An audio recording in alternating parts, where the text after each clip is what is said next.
Welcome to a new episode of Father Mahoney's House of Horrors. So today I'm reviewing the 1987 Nightmare on Elm Street 3, The Dream Warriors. It's the Dream Warrior. Okay, nobody wants me to sing. Anyways, so we pick up with a girl having nightmares in the beginning, and girl's played by Patricia Arquette, playing Kirsten.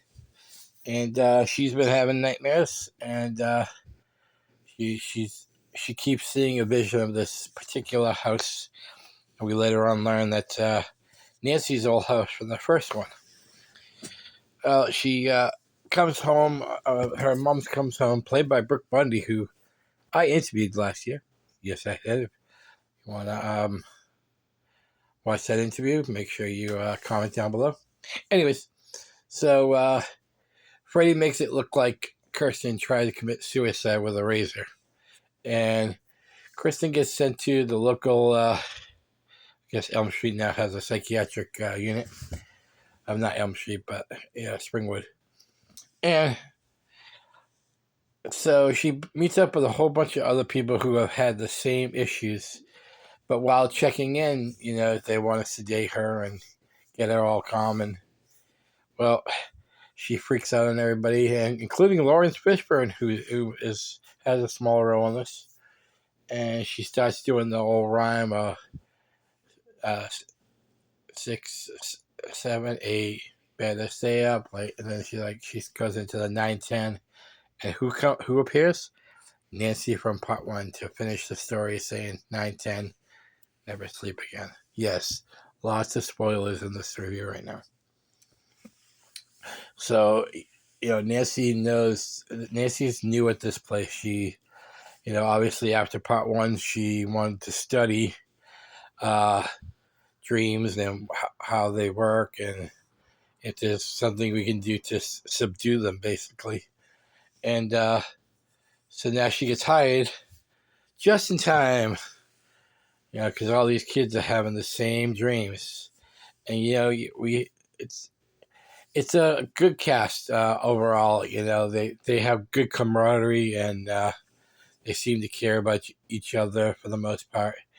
And it's in a way, it's sad seeing Freddie pick off these kids, because all these kids are in a institution. So basically, they're there for for Freddie's delight now, because they can't run, they can't do anything, and if they act up, they're gonna get put to sleep. So this is Freddie's little feast on these kids.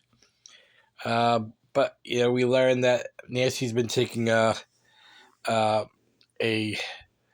drug that is basically experimental drug called Hypnosil. It's controlled her dreams for years. Now we go back to Kristen, who also has the ability to bring people in her dreams. And this actually is a great concept. I love the concept of this. I love the fact that that in their dreams they can become who they want. They can, for instance, Philip, who is handicapped in a wheelchair. In his dreams, he can stand up. He can be his favorite character, the Wizard Master. So we get an early version of Harry Potter. But no, it's a fun cast. It's a fun plot. Some great kills. Freddy. This is the movie that Freddy starts, doing little one-liners. This is the movie that basically starts making Freddy more of a comic relief and a killer at the same time. But some of the one-liners are very clever, very catchy, and basically, so when all these kids start falling off one after another, they have to come up with a way to stop Freddy, because soon there's gonna be nobody left. Yes, I'm rambling if anybody's wondering, but I just got done watching it, so like I said, it's a good cast of veteran actors too. We see the return of Nancy's dad, who basically Nancy and him have a strange relationship now, because of the things that happened to her mom in part one. But Mr. Saxon, the dad, holds basically he holds the key to how to stop Freddy, uh, in a vision that Neil, the doctor, assigned to the case. He sees an illusion of Amanda Kruger, although she's a sister in this one.